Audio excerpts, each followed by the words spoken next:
Fire signs, tignan po natin kung ano ang mensahe sa'yo ngayong araw. Keep in mind po na ito ay general reading lamang, so hindi po lahat ay makaka-relate, so be open-minded.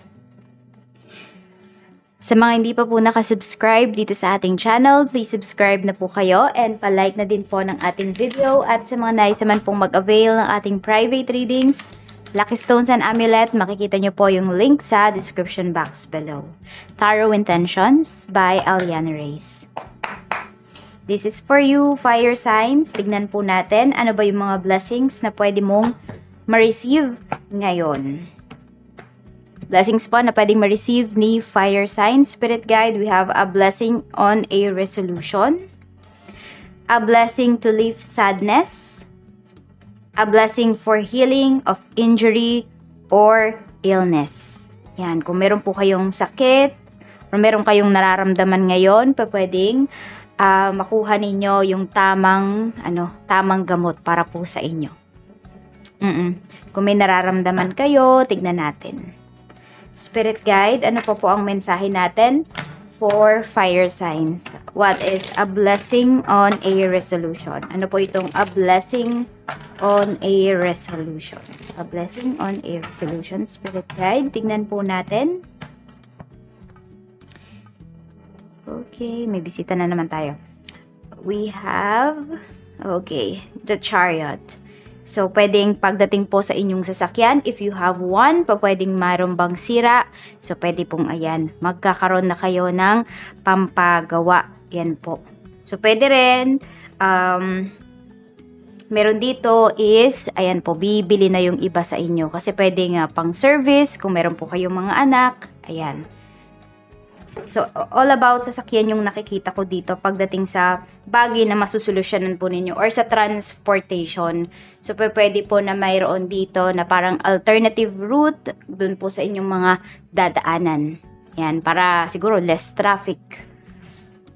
Tignan natin, what is a blessing to lift sadness? We have Two of Pentacles. So, sinasabi lang naman po sa inyo dito ni Universe is i-prioritize po ninyo yung mga bagay na nakakapagpasaya po sa inyo. Ayan. So, meron kayo ditong, ayan, decision making. And also, yung iba po sa inyo is this is about your schedule. This is about your time. So, pwedeng meron kayong aayusin sa inyong oras. Pwedeng mas magkakaroon kayo ng time with your family, time with yourself. Meron tayo ditong Queen of Pentacles. So, ito po pwede rin na meron kayong bibilhin na gamit po, pang sarili ito. Yan. Or pwedeng mako-cover ninyo ngayon yung inyong groceries, ganyan po. So, basta yung mga bagay na nakakapagpasaya po sa inyo, maliit man yan or malaking bagay. We have a blessing for healing of injury or illness. We have the Magician. So, hindi ko alam kung meron dito sa inyo is healer po kayo or meron kayong nasa lahi nyo yan. Okay? Pwedeng pinamana po ito sa inyo. For some of you naman, pwedeng meron kayong, ayun, healer nga iba sa inyo, meron kayong healing hands. Tapos, pwede rin, na yun nga po, meron dito na parang nasa tabi-tabi nyo lang pala, could be nasa garden ninyo na pwedeng maging gamot po sa inyong nararamdaman. Kunwari, cough and cold, masakit yung ulo ninyo, mayroon pala dyan sa bakuran ninyo. Ayan po. Or may makakapagsabi po sa inyo kung ano ba yung pwede ninyong gawin or pwede ninyong gamitin. So, tignan natin. Basta may feeling of relief kayo dito na mararamdaman ngayong araw. Tignan po natin kung ano pa ang mensahe para sa'yo. Tignan po natin what is the Chariot. We have Ace of Swords. So, meron ditong magandang usapan ngayong araw. So, yung mga makakausap nyo po, pwedeng sobrang beneficial sa inyo yan. Pwede rin yung iba makakakuha kayo dito ng discount. Or could be promo. Tignan natin ano pa po ang mensahe. We have Ace of Swords. Ayan, so meron kayong mga kakausapin dito ng mga tao na makakatulong po talaga sa inyo.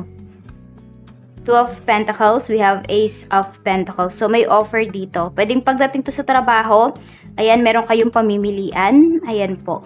Pero about promo din to eh. Tignan nyo, may new beginnings para sa inyo dito. Pwede rin may naghahanap dito ng lilipatan na bahay. Ayan, or pwedeng nagka-canvas kayo kung meron kayong bibilhin. Queen of Pentacles, we have the Sun. So, ayan po, maliwanag pa sa sikat ng araw. kung ano ba yung mga bagay na nagpapasaya sa inyo, yun po yung pag-focusan ninyo. We have the Magician, meron tayo ditong the Hermit. So, pwedeng may nagre-review dito for exam. So, good luck po, ayan. So, di ba meron naman tayo ditong a blessing for healing of injury or illness. So, yung iba sa inyo, pwedeng nababurn out kayo dito sa mga nangyayari sa life ninyo. Yung iba naman, sobrang pressured kayo, kaya parang nagkakasakit na yung iba sa inyo. So, relax nyo po yung inyong energy.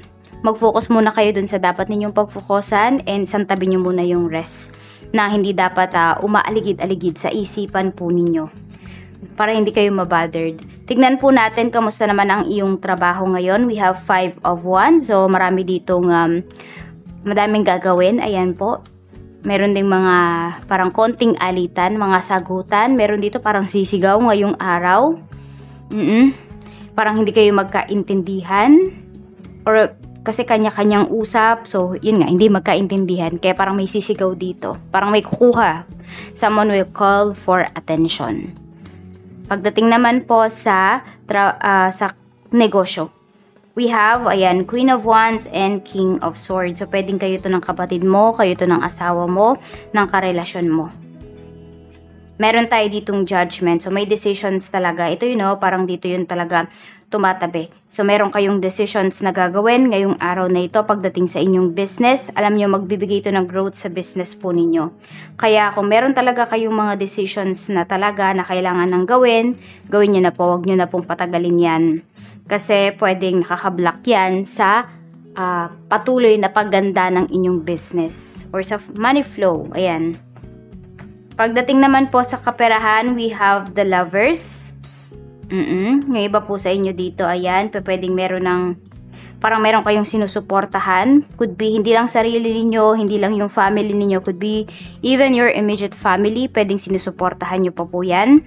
So, madami kayong responsibility dito. Fire signs, hindi lang ngayong araw, could be, naman talaga yan, kayo yung breadwinner sa inyong family. Kaya yung iba po sa inyo, even though nag-asawa na, pwedeng sumusuporta pa rin kayo. Parang hindi ninyo matiis. Meron tayo ditong the moon. Pagdating naman po ito sa mga single. So, para sa mga single natin dito is medyo confused kayo. Okay, confused yung iba sa inyo. Pagdating sa inyong nararamdaman, parang hindi nyo alam ano ba, papasok ka na ba sa isang relationship or you will stay as single.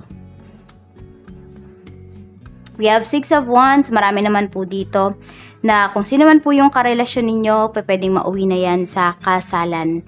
So, pwedeng dun talaga siya papunta. So, yung iba sa inyo parang duda kayo kasi ang dami talaga, ang bigat ng mga problemang pinagdaraanan ninyo. Pero kasi we have 6 of Wands. Parang kahit ano talaga yung pagdaanan ninyo, kayo pa rin hanggang dulo.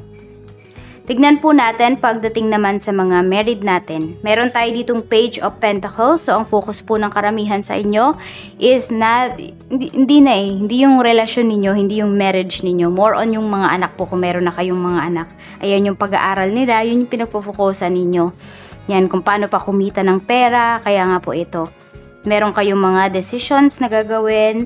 We have 3 of Wands. Meron naman dito nagbabalak yatang mag-abroad or mag-abroad ulit para sa inyong mga anak. Kasi ayan lumalaki yung mga gastusin.